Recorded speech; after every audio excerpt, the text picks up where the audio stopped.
नमस्कार। आज की इस चर्चा में हम एक बेहद ही अद्भुत और प्रेरणादायक कहानी में गोता लगाने वाले हैं। हम ट्रैक करेंगे एक ऐसे युवा की यात्रा को जो शुरुआत में हर बात पर सवाल उठाने वाला एक तर्कशील छात्र था, लेकिन जो आगे चलकर एक ग्लोबल आध्यात्मिक आइकन स्वामी विवेकानंद बन गया। ये सिर्फ इतिहास का एक पन्ना नहीं है, बल्कि ये देखना सच में रोमांचक है कि कैसे एक विचार जन्म लेता है और फिर पूरी दुनिया में आग की तरह फैल जाता है। तो चलिए सीधे मुद्दे पर आते हैं। नवंबर 1881 की एक घटना जिसने सब कुछ बदल कर रख दिया। युवा नरेंद्रनाथ दत्त, जिन्हें बाद में दुनिया ने स्वामी विवेकानंद के नाम से जाना, उन्होंने श्री रामकृष्ण परमहंस से एक सीधा और बड़ा ही बेबाक सवाल पूछा था, महाशय, क्या आपने ईश्वर को देखा है? और श्री रामकृष्ण का जवाब बिना किसी हिचकिचाहट के आया, हाँ, मैंने देखा है, ठीक वैसे ही जैसे मैं तुम्हें देख रहा हूं, बल्कि उससे भी कई ज्यादा स्पष्टता से। सोचिए, इस एक बेबाक सवाल और उस बेखौफ जवाब ने युवा नरेंद्र की पूरी जिंदगी का रास्ता ही बदल दिया। सेक्शन 1, द क्वेश्चनिंग स्टूडेंट, शुरुआती जीवन। अब यहाँ दिलचस्प बात यह है कि 1883 में कलकत्ता के एक बहुत ही संपन्न परिवार में जन्मे नरेंद्र का माहौल कैसा था। उनके पिता एक जाने माने वकील थे और माँ गहरी भक्ति वाली महिला। मतलब उनके अंदर बचपन से ही दो अलग अलग दुनियाओं का एक दुर्लभ संगम था। एक तरफ कलकत्ता विश्वविद्यालय से मिला पश्चिमी दर्शन और इतिहास का भारी भरकम ज्ञान, और दूसरी तरफ एक पैदाइशी योगिक स्वभाव। पश्चिमी शिक्षा और एकदम पक्के तर्क के साथ खड़े एक युवा का जब दक्षिणेश्वर में एक रहस्यवादी संत से आमना सामना होता है, तो वो पल उनके जीवन का सबसे बड़ा टर्निंग पॉइंट बन जाता है। यहाँ ना एकदम दो विपरीत ध्रुव आपस में टकराते हैं।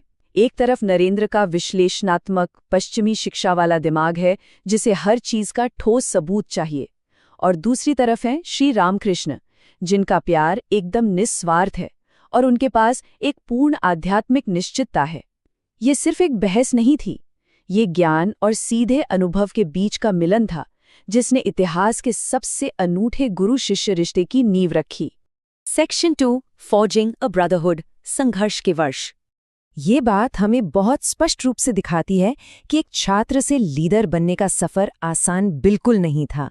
ये भयानक मुश्किलों की आग में तपकर निकलने जैसा था।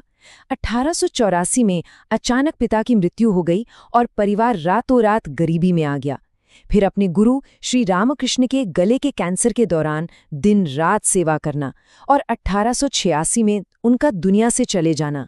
लेकिन कमाल की बात देखिए, टूटने के बजाय इन झकझोर देने वाले संघर्षों ने युवा शिष्यों को एक साथ ला खड़ा किया, और यहीं से वराहनगर में नरेंद्र के नेतृत्व में एक नए सन्यासी भाईचारे की शुरुआत हुई।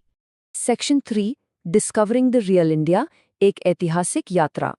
1890 के मध्य में एक बहुत बड़ा बदलाव आया। श्री शारदा देवी का आशीर्वाद लेकर वे अपने बड़े मिशन की तलाश में पूरे भारत में अकेले भटकने निकल पड़े। और जब कोई ऐसे जमीन से जुड़कर सफर करता है ना, तो उसे देश की असली धड़कन सुनाई देती है। जब उन्होंने पहली बार इतनी भयानक गरीबी को अपनी आंखों से देखा, तो वो पूरी तरह से हिल रहे। उन्हें एक बात बहुत गहराई से समझ आ गई कि जिन लाखों लोगों के पास खाने को रोटी नहीं है, उन्हें धर्म का ज्ञान देना एकदम बेमानी है। देश के पतन की असली वजह आम जनता की यही भयानक गरीबी और उपेक्षा थी। अब सवाल था कि सदियों से दबे कुचले, अपना आत्मविश्वास खो चुके लोगों को दोबारा कैसे खड़ा किया जाए। इसका जवाब उन्हें वेदांत के एक प्राचीन सिद्धांत में मिला, आत्मन। ये सिद्धांत कहता है कि हर इंसान के भीतर दिव्यता मौजूद है। ये कोई हवाई बात नहीं थी, ये एक ऐसा जीवनदायिनी और प्रेरणा से भरा मैसेज था जिसकी उस वक्त की हताश जनता को अपने भीतर की ताकत पहचानने के लिए सबसे ज्यादा जरूरत थी। तो यहाँ सबसे अहम बात यह है कि उन्होंने समस्या को सुलझाने के लिए एक बहुत ही स्पष्ट रणनीति बनाई। पहला, धर्मनिरपेक्ष ज्ञान, ताकि कृषि और ग्रामोद्योग से लोगों की आर्थिक हालत सुधरे। और दूसरा, आध्यात्मिक ज्ञान, जिससे लोगों में खुद पर विश्वास जगे और उनकी नैतिकता मजबूत हो। और ये सब हासिल कैसे होगा? मास एजुकेशन, यानी जन शिक्षा से। उन्होंने समझ लिया था कि सबसे गरीब इंसान की झोपड़ी तक ये दोनों चीजें पहुंचाने के लिए एक बेहद समर्पित संगठन की जरूरत है। सेक्शन 4, द ग्लोबल मैसेंजर, पश्चिम की यात्रा। अपने गुरु का संदेश दुनिया तक पहुंचाने और भारतीय जनता के लिए मदद जुटाने के लिए उन्हें एक ग्लोबल प्लेटफॉर्म की जरूरत थी। लेकिन इतना बड़ा कदम उठाने से पहले भीतर की पक्की गवाही जरूरी थी। कन्याकुमारी की चट्टान पर गहरे ध्यान में बैठे हुए उन्हें वो दिव्य आवाहन मिला जिसने उनका इरादा फौलाद सा मजबूत कर दिया। और फिर चेन्नई के शिष्यों और खेतरी के राजा की मदद से वे मई 1893 में मुंबई से निकल पड़े। आइए अब इस साल पर गौर करते हैं। 1893 शिकागो में विश्व धर्म संसद में उनके पहुंचने का असर सचमुच किसी धमाके से कम नहीं था। उनके शब्दों ने जैसे जादू कर दिया और उन्हें तुरंत ही एक दैवीय अधिकार वाले वक्ता के रूप में स्थापित कर दिया। वहां उन्होंने 3.5 साल बिताए। जी हाँ, 3.5 साल अमेरिका और लंदन में प्रैक्टिकल वेदांत या व्यावहारिक वेदांत का संदेश फैलाते हुए।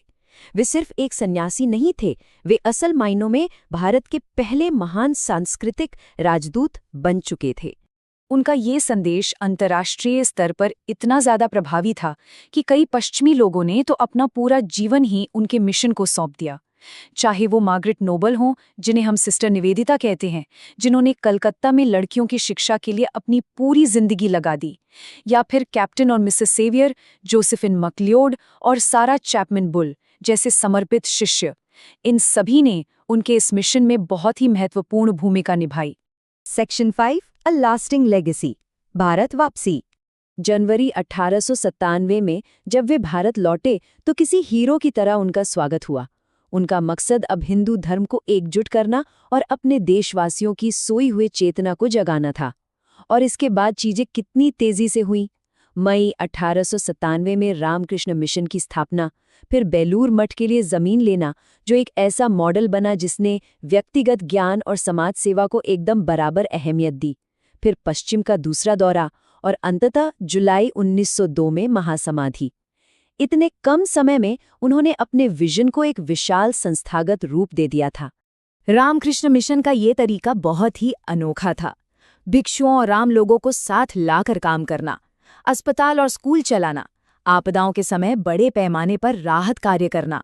उन्होंने समाज सेवा को सीधे भगवान की सेवा का दर्जा दे दिया।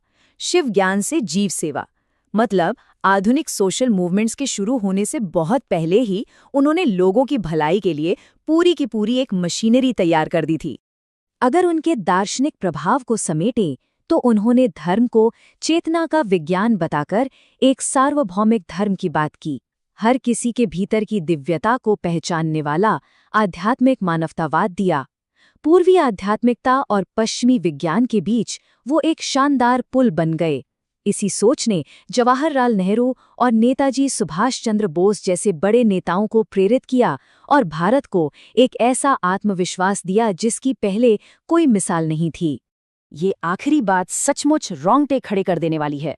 जब उनका स्वास्थ्य गिर रहा था तब एक पश्चिमी अनुयायी को उन्होंने लिखा था, हो सकता है कि मुझे अपने शरीर से बाहर निकलना अच्छा लगे, इसे एक फटे पुराने कपड़े की तरह उतार फेंकना पड़े, लेकिन मैं काम करना बंद नहीं करूंगा। सोचिए, ये उनके मिशन के प्रति उस अटूट और शाश्वत समर्पण को दिखाता है जो किसी भी शारीरिक सीमा से कहीं आगे था। तो इस पूरी शानदार यात्रा के बाद ये एक ऐसा गहरा सवाल है जो हम सबको सोचने पर मजबूर कर देता है। अगर हर इंसान के भीतर पहले से ही पूर्णता और एक असीमित क्षमता छिपी हुई है, तो हम उसे अपनी रोजमर्रा की जिंदगी में अपने हर काम में कैसे उतार सकते हैं? ये आत्म साक्षात्कार का वो असली संदेश है जो किताबों में नहीं बल्कि हमारे जीने के तरीके में छुपा है। और शायद यही स्वामी विवेकानंद के विचारों का सबसे बड़ा और अहम टेकअवे है।